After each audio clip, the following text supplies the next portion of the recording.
Hello everyone.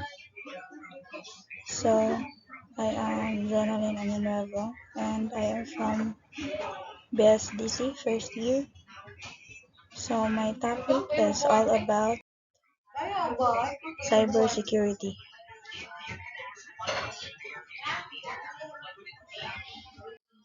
Cybersecurity is the practice of defending computers, servers, mobile devices, electronic systems, networks, and data from malicious attacks. It's also known as information technology security or electronic information security. The term applies in a variety of contexts from business to mobile computing and can be divided into a few common categories.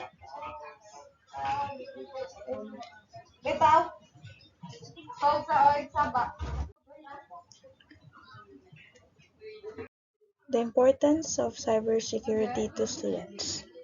So cybersecurity is important because it protects all categories of data from thief and damage. This includes sensitive data, protected health information, personal information, intellectual property, data, and governmental and industry information system. Without a cybersecurity program, your organization cannot defend itself against data breach campaigns, which makes it an irresistible target for cyber criminals. So for us students to to stay secured, so let us first know the different types of cybersecurity. So cybersecurity have different types: malware, phishing, ransomware, social engineering, data of service attacks, man in the middle attacks, SQL injection, and cross-site scripting. So let us define first what is malware. Malware, this is the one of the most common types of cyber attacks. Malware refers to malicious software, viruses including worms, spyware, ransomware, adware, and trojans. So malware is a short term for malicious software, a software code written to damage or destroy computers or networks, or to provide unauthorized access to computers, networks, or data for nefarious or criminal use. Some form of malware is at the root of almost every type of cyber attack. So, the Trojan virus disguises itself as legitimate software, and ransomware blocks access to the network's key components, whereas spyware is software that steals all your confidential data without your knowledge. So, an adware is software that displays advertising and content such as banners on a user's screen. Malware breaches a network through a vulnerability. When the user clicks a dangerous link, it downloads an email attachment, or when an infected pen drive is used.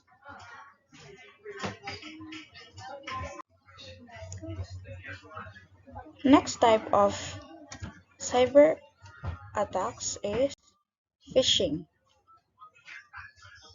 Phishing attacks are one of the most prominent widespread types of cyber attacks. It is a type of social engineering attack wherein an attacker impersonates to be trusted contact and sends the victim fake mails.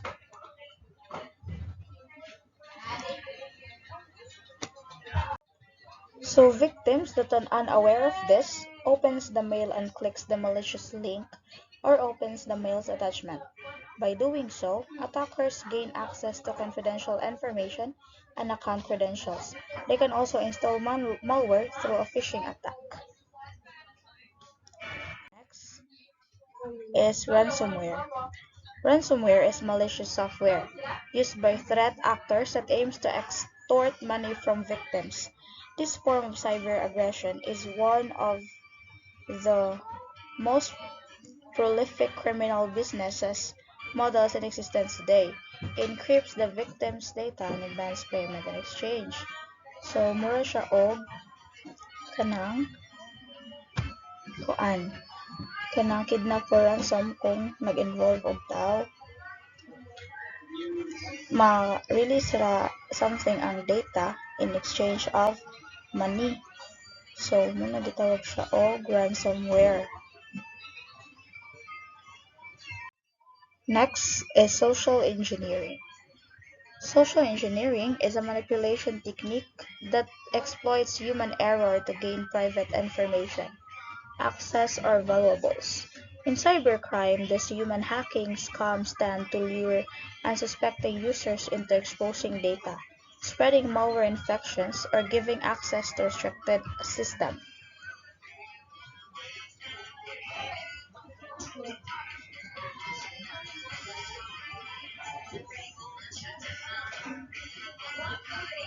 And this type of cyber attack is a technique that uses psychological manipulation to exploit human weaknesses and make users give up private information, access or valuables, or perform actions that harm the security of a system.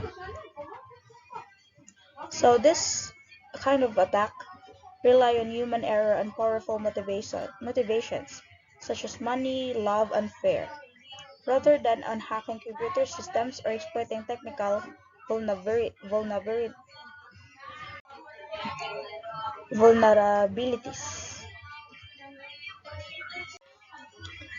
Next type is denial of service attacks.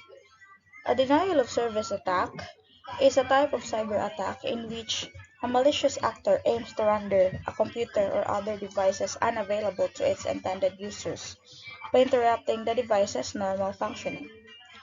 DOS attacks typically function by overwhelming or flooding a targeted machine with requests until normal traffic is unavailable to be processed, resulting in denial of service to additional users.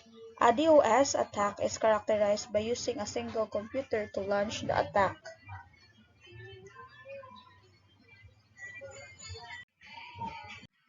Next is the man-in-the-middle attack. A man-in-the-middle attack is also known as an eavesdropping attack. In this attack, an attacker comes in between a two-party communication. For example, the attacker hijacks the session between a client and a host. By doing so, hackers steal and manipulate data. Next type of attack is the SQL injection. The SQL injection, or the structured query language injection, attack occurs in a database-driven website when the hacker manipulates a standard SQL query. It is carried by injecting a malicious code into a vulnerable website search box, thereby making the server reveal crucial information. Next is the cross-site scripting. Cross-site scripting, or XSS, is an exploit where the attacker attaches code into a legitimate website that will execute when the victim loads the website. The malicious code can be inserted in several ways. Most popularly, it is either added to the end of a URL or posted directly onto a page that displays user-generated content. In more technical terms, cross-site scripting is a client-side code injection attack. So, if there is different types of cyber attacks, so here are some ways to protect ourselves from these cyber attacks.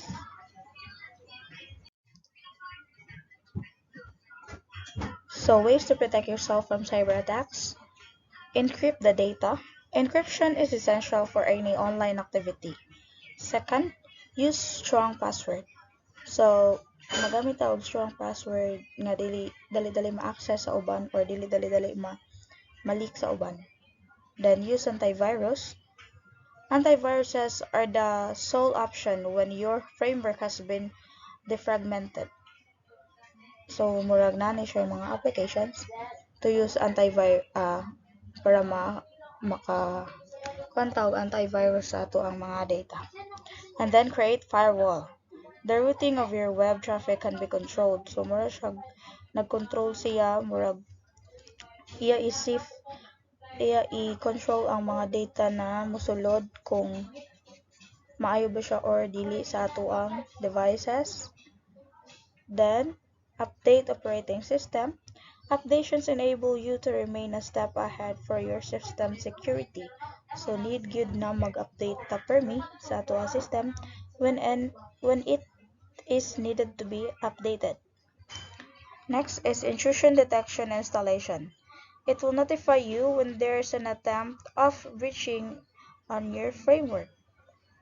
So, just like if login ta sa ato account sa Facebook, sa laing device, so nadyo'y mo-notify sa ato main phone nga ang ato account is na-login sa pikas na device. So, makadetect siya if ever na dili kita ang gagamit ato mag-send siya og notification kung ang ato ang account or a certain information nato is na login sa lain na device which is dili sa imuha na device. Next is backup your data. So keeping a backup is vital in case any accident takes place. So just like sa ato ang mga pictures and files and everything na mga importante, so it is important na ato i-backup or ato ipamutang sa mga safe na folders or drives aron if ever nang usa ka kuan nga naa dito tanan ang imuhang mga files or mga pictures, ma-save gyapon siya kung maguba ng imuhang device kay naka-backup man ta sa ato ang mga data. So next is access restricted information. Restricting the company's information is the liability that your data is in secure hands. So ato dyan na i-put first na mahimong safe ang ato mga information na dili basta-basta ma-access or ma-leak sa uban. Next is appoint security expert.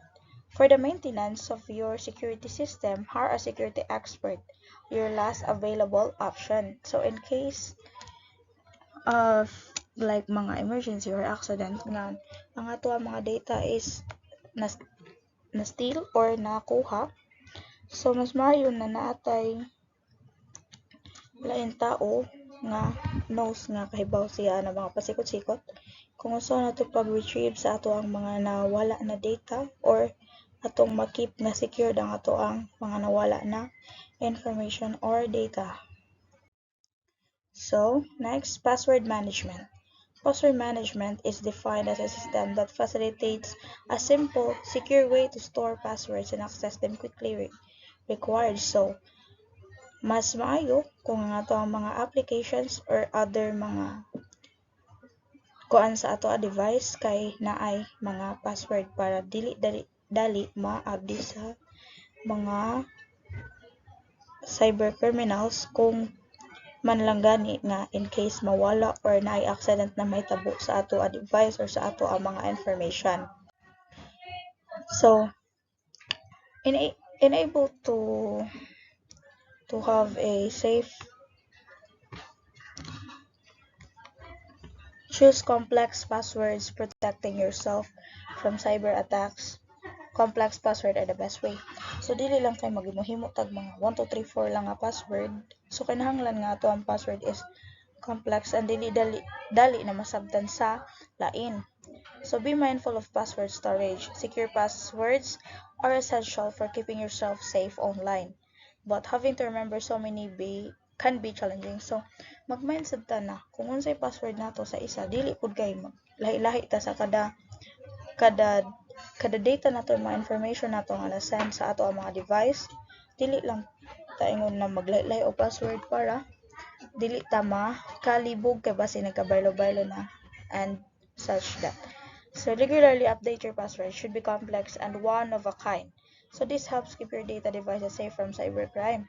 So dili lang kay mag 1 2 3 4 lang lagi ta og update og password o mag-change og password para dili dali makuha or dili ma-involve sa mga cybercrime aron safe ang ato device.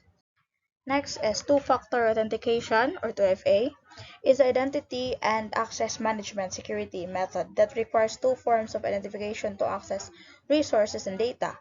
So 2FA gives businesses the ability to monitor and help safeguard their most vulnerable information and networks. So just like sa Facebook, di ba pag mag-sign in ka sa Facebook, kay naa na i-ask ang password, and then mag-ask pa jud og mga common nga questions nga ikaw lang mismo ang nakaibaw-ana. So iya jud na i-sure kung ikaw ba mismo ang nag-abli anang imuhang account or imuhang file. Next, use antivirus. So antivirus software was originally developed to detect and remove computer viruses, hence the name. However, with the proliferation of other malware, antivirus software started to protect against other computer threats. However, with the proliferation of other malware, antivirus software started to protect against other computer threats. Some products also include protection from malicious URLs, spam, and phishing. Next is use a firewall. In computing, a firewall is a network security system that monitors and controls incoming and outgoing network traffic based on predetermined security rules. A firewall typically establishes a barrier between a trusted network and an untrusted network, such as the internet. So firewall serves as the barrier from internet users to computer or internet para dili nato makuha ang mga untrusted na mga information or network gikan sa internet. Next is intrusion detection installation. An intrusion detection system is a device or software application that monitors a network or systems for malicious activity or policy violations. Any intrusion activity or violation is typically reported either to an administrator or collected centrally using a security information and event management system. If the system combines outputs from multiple resources and uses alarms filtering techniques to distinguish malicious activity from false alarms. So back up your data. Data backup is a process of duplicating data to allow retrieval of the duplicate set after a data loss event. Today, there are many kinds of data backup services that help enterprises and organizations ensure that data is secure and that critical information is not lost in a natural disaster, thief situation, or other kind of emergency. So, mas better if natay mga files or mga pictures or data, mas better if ato i-duplicate or tulo ang ato. Katulo na to og save into different folders aron dili basta-basta mawala ang ato ang mga files. Next is access restricted information. It is a material that a government body deems to be sensitive information that must be protected. Access is restricted by law or regulation to particular groups of people with the necessary security clearance and need to know, and mishandling of the material can incur criminal penalties. Next is encrypt your data. So encryption is the process of making data unreadable to anyone but individuals that you choose. When you encrypt data, pass it through a cipher, an algorithm that encodes your data according to a key. After data is encrypted, only those with the key can decrypt and read the context. So just like bura kag nagbutang og password sa isa ka account or file nimo karon dili siya basta-basta maabli sa lain if ever na ma-leak ang kana nga information. So after after after hearing those naasad tayo cybersecurity regulations. So what is a cybersecurity regulations? A cybersecurity regulation comprises directives that safeguard information technology and computer systems with the purpose of forcing companies and organizations to protect their system and information from cyber attacks like viruses, worms, Trojan horses, phishing, denial of service attacks, unauthorized access or stealing in intellectual property or confidential information, and control system attacks. There are numerous measures available to prevent cyber attacks. So its measures include firewalls, antivirus, software intrusion detection and prevention systems, encryption, and login passwords. There have been attempts to improve cybersecurity through regulation and collaborative efforts between the government and the private sector to encourage voluntary improvements to cybersecurity. Industry regulators, including banking regulators, have taken notice of the risks of cybersecurity and have either begun or plan to begin within to include cybersecurity as an aspect of regulatory examinations. So what are the different cybersecurity regulations? So here are some examples of the cybersecurity regulation. General Data Protection or GDPR, Payment Card Industry Data Security Standard or PCI DSS, and Health Insurance Portability and Accountability Act or HIPAA. So General Data Protection, the General Data Protection Regulation, or GDPR for short, is a law that was approved by the European Union in April 2016 and went into effect on May 25, 2018. It replaced an earlier law, the Data Protection Directive, and was set up to regulate the way companies process and use the personal data they collect from consumers online. It also has rules in the way that information is moved, whether that's partly or entirely through automated means. Next is the Payment Card Industry Data Security Standard. It is an information security standard used to handle credit cards from major card brands. The standard is administered by the Payment Card Industry Security Standards Council, and its use is mandated by the card brands. It was created to better control cardholder data and reduce credit card fraud.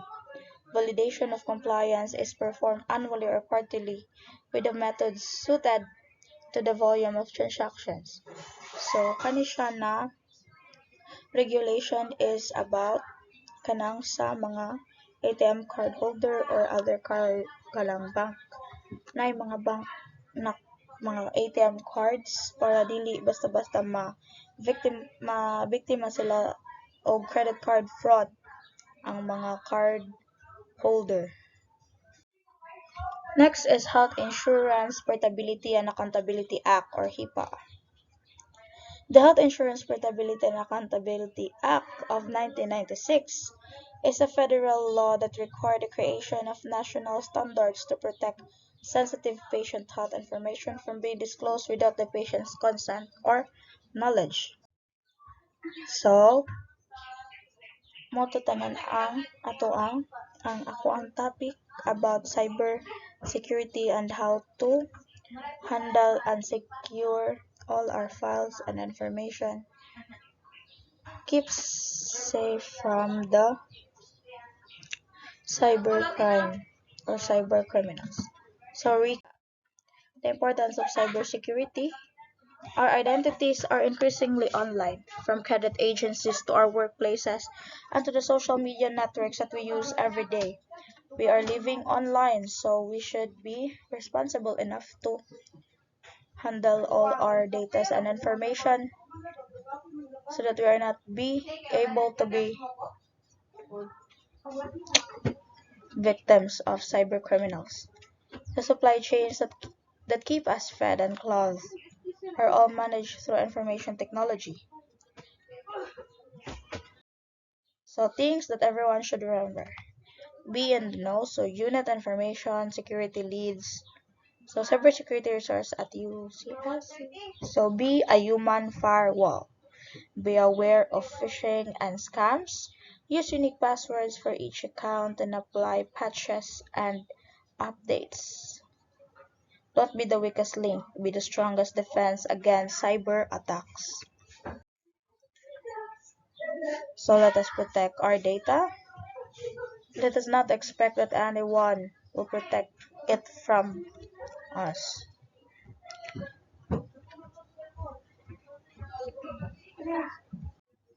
So everyone, let us be responsible because I know that we are knowledgeable enough to make safeguard of our information and data.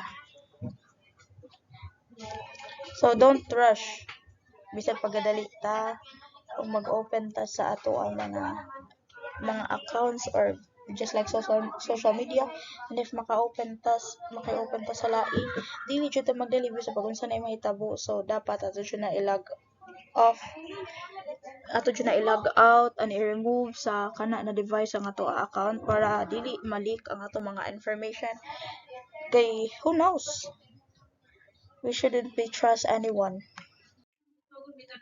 So thank you. Thank you.